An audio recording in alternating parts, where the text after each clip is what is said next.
Oh my God, I can't take it anymore. The Matrix sucks. I need to move out now. In the next 6 months, I'm gonna sell all my stuff and I'm gonna move out of the United States. I can't take it anymore.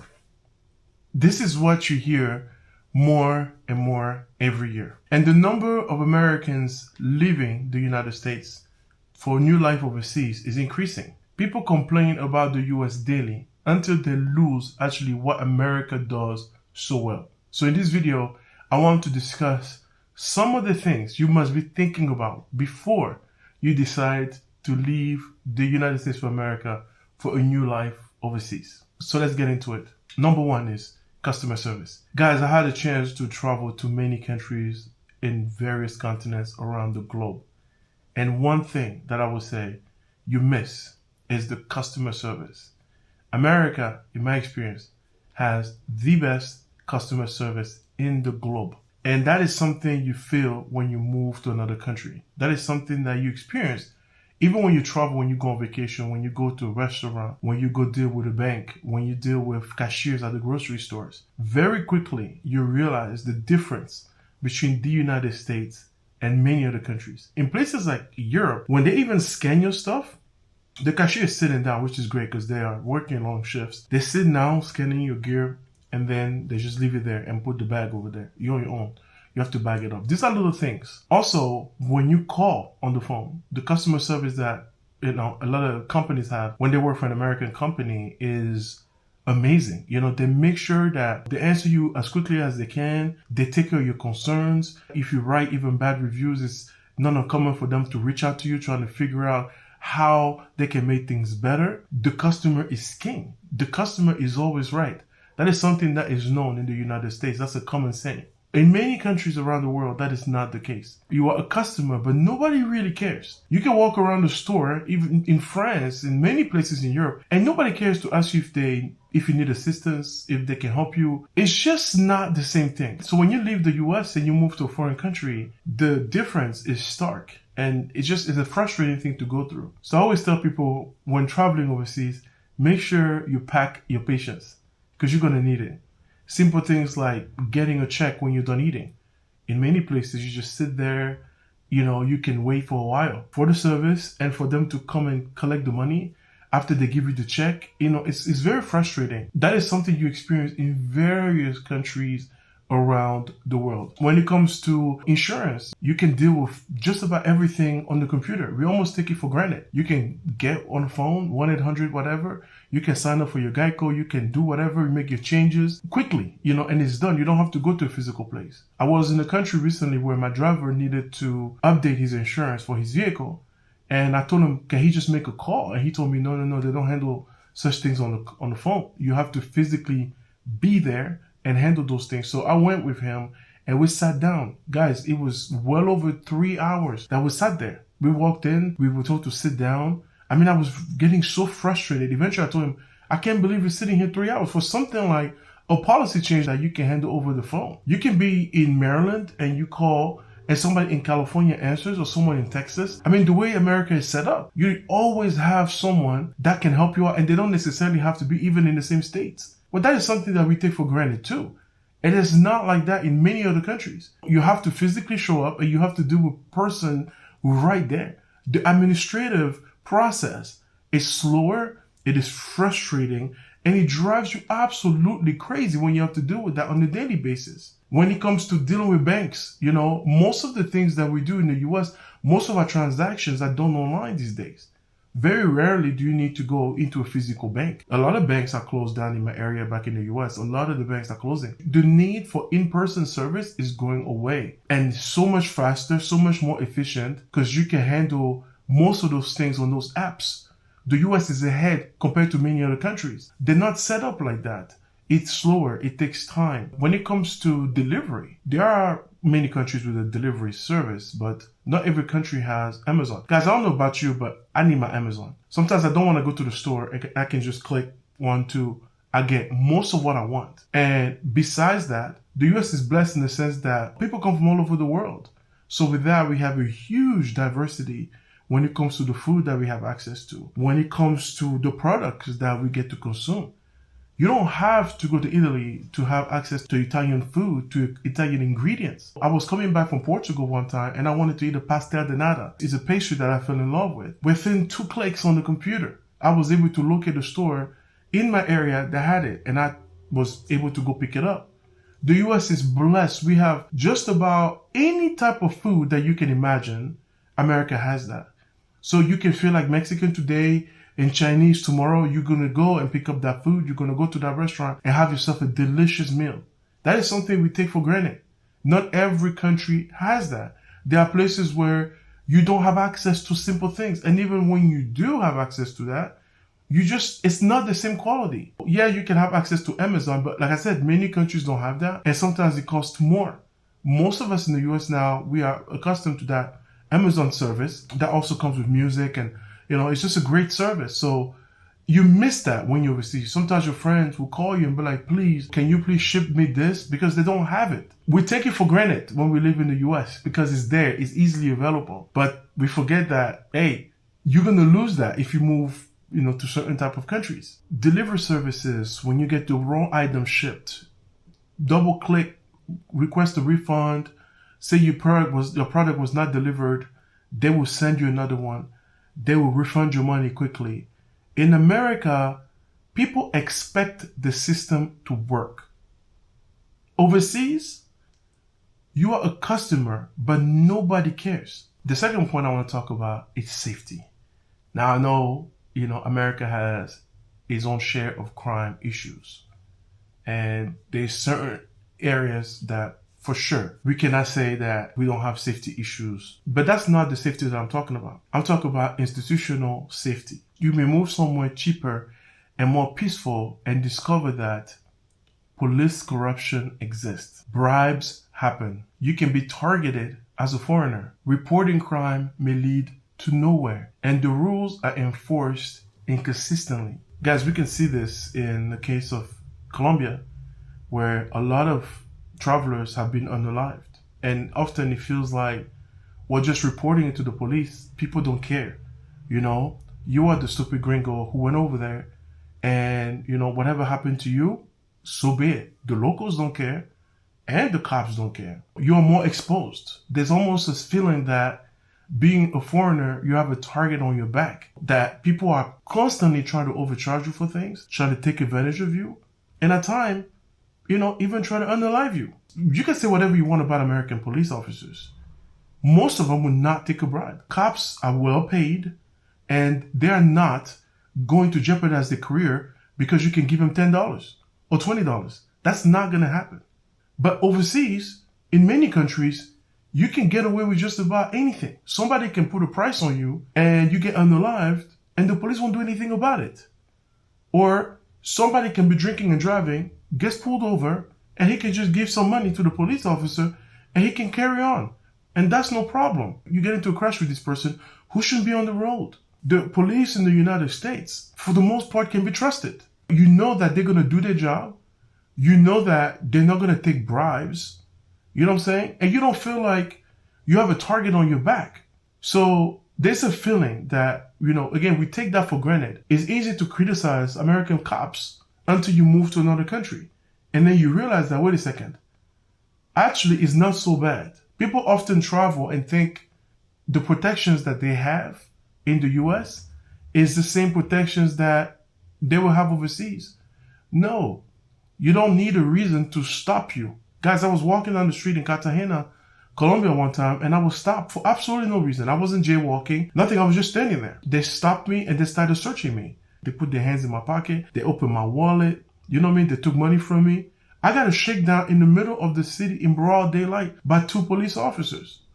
That is crazy. And there were cars going by. Nobody cared. So this is the stuff that happens when you travel. These are the experiences that you deal with. And it's one thing to deal with that on vacation. It's another if you have to deal with that on a daily basis. Because make no mistake about it. If you're American in many countries around the world, you are looked at as rich.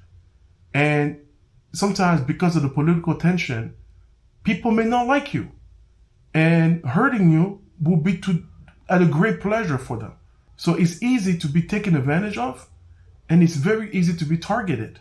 Hopefully it's not lethal, but at times it can be. So I really want to push that despite all the issues that we have in the US, guys, let's not take that for granted. You know what I mean? And this is, this is important when you move overseas to a country that you feel like you're going to be living better. It doesn't take long before you realize some of those differences. The third point I want to talk about is the healthcare. People criticize the US healthcare cost. It's a fair criticism, but reliability also matters. Ask yourself, can you quickly find a specialist? Will an ambulance arrive fast? There are certain countries out here with absolutely no ambulance service, and if they're going to come pick you up, you're going to wait a while. Either it could be the road issue, it could be just the corrupt system, it could be a variety of issues.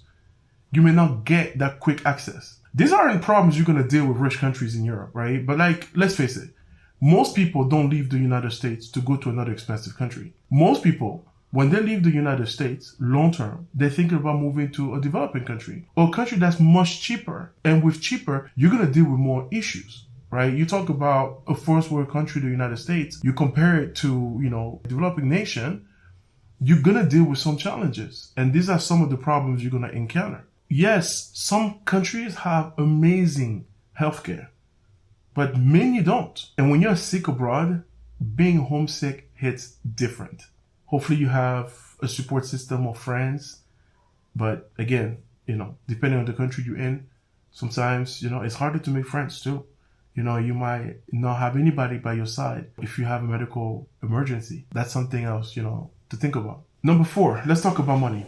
Many people want to leave, but aren't financially ready for it. So let's face it, unless you have retirement income, remote work, or some kind of passive income, it's going to be very hard to sustain yourself overseas. I don't care how cheap you think the country is. I'll quit my job. I become a content creator and move overseas.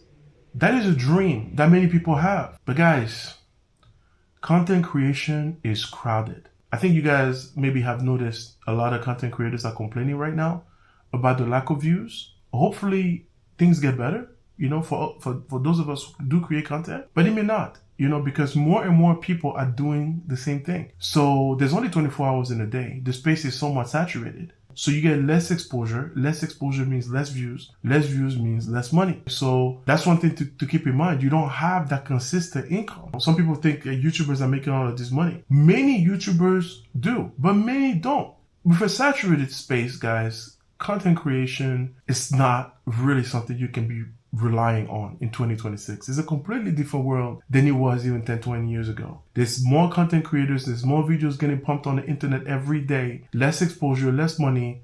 Many content creators barely can make it financially. And travel content is expensive. It requires staying in hotels, it requires buying plane tickets, it requires booking tours, eating, every day. And if you're not generating enough money, very quickly, you go completely broke. America has a lot of jobs. America is blessed to have so many options.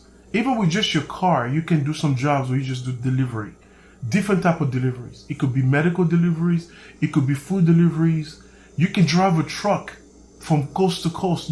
Guys, whether you are blue collar, white collar, there are tons of options out there. You will be the one to say, I do not want to work this job. I don't want that job. That's an amazing problem to have. In other countries, people don't even have those options. They are willing to do anything. There are countries you go at the red light and people are jiggling balls, getting on top of circles, doing all kind of stuff on this to just make a buck out of the cars that are sitting there at the red light. People are willing to do anything for a buck. And in America, many people, not everybody, there are extreme cases, but the vast majority of people who are financially struggling like that, they either had some kind of drug addiction, they have a mental illness, or they have a very bad criminal background, because America has a lot of jobs. And even with that, there are places that will hire you with your criminal background because they get incentives, sometimes for hiring a former inmate. So America is blessed. And that's why a lot of people are ready to leave their country and move to the United States. Guys, it is the best place in the world to make money.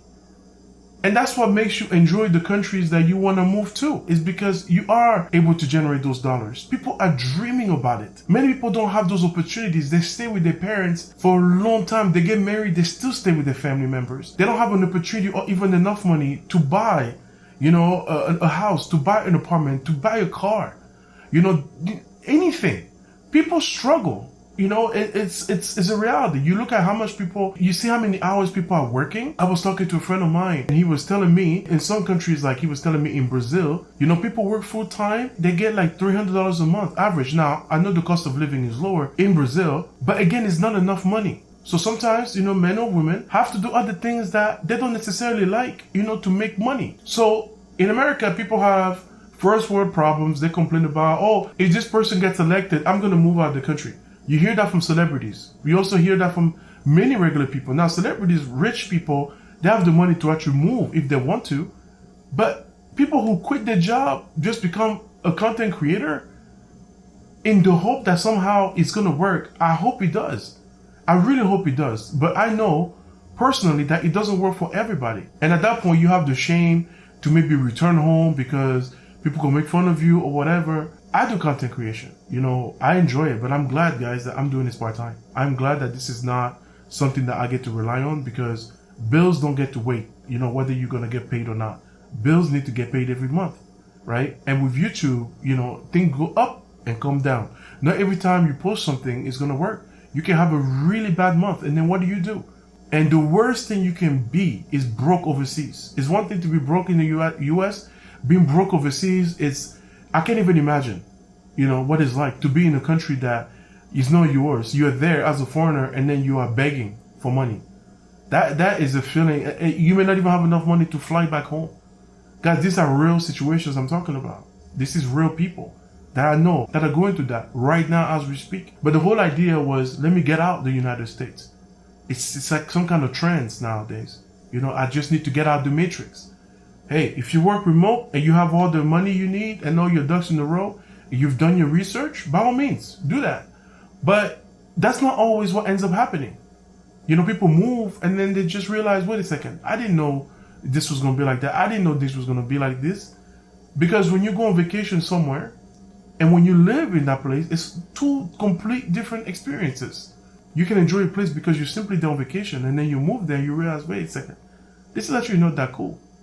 So that freedom you left the US for turns into stress. The next one I'm going to talk about is the visa stress. Man, visa stress is something. Depending on what country you go to, they may not have long-term visa options. For example, in the country of Vietnam, you have temporary 3-month visa that you can renew. So you have to go out every 3 months and renew your visa. I have a friend who's going to that right now. The good thing is he works remote, so he's able to come back in the US if he really wants to. But for people who decided that, let me just move overseas and stay overseas, and they don't necessarily have a plan. Imagine if every 3 months you have to get out of the country, come back in, wait for your visa to be approved. And that's even the best case scenario. Imagine a country like Thailand that was giving visa-free access to Americans for 60 days, and then you could renew for another 30 days. So effectively giving you 90 days, and they just reduced that to 30 days. Just imagine what that means. If you have, let's say an apartment and you have your own situation going on in Thailand, now every 30 days, and it goes fast, you need to get out of the country, request a visa, and hope it gets approved. Every 30 days. That is very stressful. And it costs money to apply for visa as well. So it's a situation that, it could be dealt with, but something to keep in mind. Not everybody that decides to move overseas always has the proper documentation. Sometimes people overstay, I know people who, for some reason, overstay, and then they end up with fines, and sometimes you can get banned for X amount of time out of that country. So make sure, if you're going to leave the United States, that you make sure that you understand the visa rules. And if you go to that country, can you own property? Many countries are moving away from allowing visitors from buying properties in their countries, right? So you got places like in Bali where you can technically own a place, but after a certain amount of years, you have to give it back to the country. It's never yours. In Thailand, once again, you can't just outright buy your property. It has to be under a local signature. You have many countries that are like that. So you are never in a situation where you feel fully at home. You have constantly the rules that are changing on you, the restrictions. I even went to a place like in Guatemala. To enter certain places, if you are a foreigner, you pay more money than the local. America doesn't do that. If you're a visitor and you want to enter a museum, they don't care if you're American or not. If the entry is free, it is free for the American citizen and it's free for the foreigner. Well, many foreign countries don't work exactly like that. It could be free for the local, but you being the foreigner, you paying. Or the foreigner gets to pay, let's say $5, and you being the foreigner, you pay more money. So there's that little discrimination at times that happens. Also, Spain is moving towards, procedures. They are getting rid of Airbnbs because the cost of living is really, really high. And many people are complaining that they can't afford apartments anymore because everybody's throwing their apartments at them, Airbnbs. So they are reducing the number of Airbnbs. And I think in the next few years, they might completely stop Airbnb services in Spain, in order to help the locals, So there's this frustration, in many countries sometimes, like, you know what? We liked foreigners before, but that is not the case anymore. We want them to just go away. There are many countries that just rather have less tourists. Amsterdam is going through that. People just get fed up with too many foreigners in the countries, and you never know when that movement picks up, and you could be in a situation where you just feel like you need to get out of there, because they just don't want you there any longer. Many countries are going through that, especially the most popular destinations that people are more excited to move to. Things end up changing. They change the rules. They change the process. The locals get frustrated at you and you have to move out, and sometimes to even save your life. Guys, all this to say, the honeymoon eventually fades away. The other thing I'll talk about is the honeymoon phase that, just like a relationship, you have the honeymoon phase. It's the same thing with countries. You go through the honeymoon phase and then it fades out. So all those things you used to like, man, the food is so good. You get used to it and then it doesn't hit the same. The new attention, because, you're a gringo. Maybe they like gringos in this country before, and then people get over it or you get over it. It becomes like, a normal thing that doesn't excite you anymore like you used to. Eventually, you deal with the reality of daily life in heaven. Your heaven that you were so excited about going to. And you start paying bills again, right? You have all these bills that are starting to add up because you want to maintain a certain lifestyle that you're accustomed to in that foreign country. So for you to be able to do that, you need to make a certain amount of money. You were excited about the dating experiences, and then you realize that, man, some of the frustrations that you are having in the US are starting to catch up again. And then you get lonely. There's a lot of lonely people overseas. In fact, long-term travelers will tell you that it gets very lonely on the road. You're not always going to be excited every day, and you don't have your normal circle of friends and family members, and you find yourself maybe in a relationship where, you're getting taken advantage of because you're a gringo or, for other reason, and then you get lonely. You just go through these phases, People realize many times that, wait, this is not the way we're supposed to go, man. I was supposed to have a hot girl with me every single day, because I'm so cool. And then you realize that that's not happening. You are spending money every day. You're spending money dating. You're spending money taking care of her or family members if you're in a serious relationship. And she's probably not going to make the money that the average American woman will bring to the table, and you're spending more because not only you have to support yourself, you have to support her, and then you have to pay for her dad that's sick. You have to pay for her uncle or her brother that broke his leg, and he broke his leg last month. He broke it again this month. Just all of these things that, some foreign women would throw at you because they can, and they're going to take advantage of you one way or another. It starts to add up, man, and it leads to a lot of frustration. So that leads me to the other point, like moving to a foreign country, moving for women. That is the real thing. There's a lot of men out there that travel and only travel for women, because, either women are easier or whatever the case might be. Many people get on the plane every day, travel to a country, and only travel to those countries because they want to have access to women. So everything seems very exciting at first. You feel like you're getting more attention, right? You get more attention than you would back home. But then the reality appears. You settle down. And then you start seeing those, frustrations starting to happen, like the money situation where you are basically responsible for everything, because either she doesn't have a job or, she doesn't make enough. And because you're a foreigner, you're a gringo, in whatever country that is, you now have to support her, support her family. And, guys, that is a situation that make many men very frustrated sooner or later. You become emotionally and financially overextended. So moving to a country because of women it's a risky decision making. Just so many people have moved to places like, Colombia, precisely for women, and then they move out frustrated because either the girl didn't behave right way or they just realized that, wait, this is not exactly what it was all cracked up to be in the beginning. So again, the honeymoon phase, it changes. What you were enjoying because you were just there for a few days, you get over it quickly. So hopefully most of you guys watching this video will not be moving overseas for women, because sometimes, like I said before, the envelope might be different, but the issues that you're running away from, it doesn't take long before you find sometimes even worse issues than what you were trying to escape from. I know some of those things I'm talking about are hard to grasp, because if you watch, certain type of travel content out there, you will see that, oh man, these YouTubers, they're living life, right? They go from countries to countries, they're partying every day, they're having a good time. YouTube is not real life.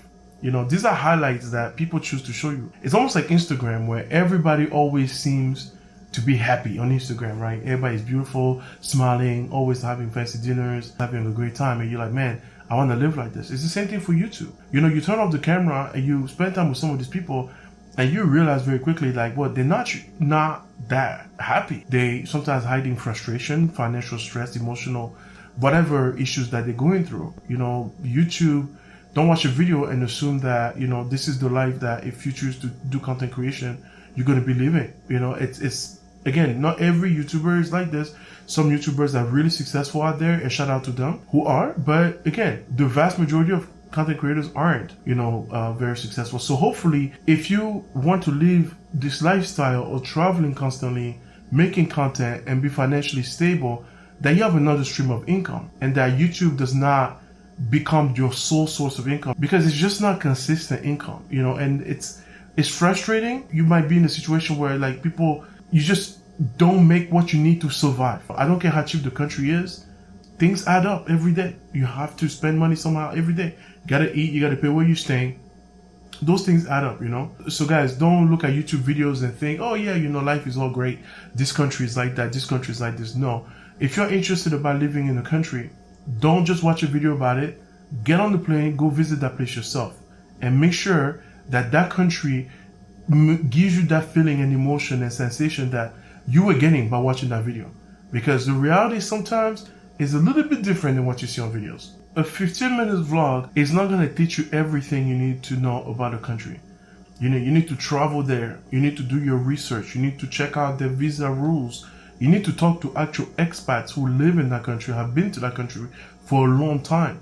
And you need to see how the experience went. And then you can make your decisions. But don't just watch a video and think that, oh man, I understand this place very well because whatever, And many YouTubers will describe places to you by just spending a few days in that country. They don't even know really what the country is really like. They will make comments about, the nightlife, women, all kind of stuff like that. But besides that, you have to deal with real issues like, can I own property in this country? Will I ever be able to become a permanent resident? Are you giving away your citizenship? That is something that, some people choose to do. But even the vast majority of Americans that are moving overseas, most of them do not give up their citizenship. And they keep like banks or something that connects them to the United States still. Because for many people that are moving overseas, they still have this thing in the back of their minds like, yo, maybe I will need to come back in the United States. You know what I mean? Because things change, man. And you might feel like, yeah, I need to move out now. And then 5-10 years later, maybe America was really what you were looking for.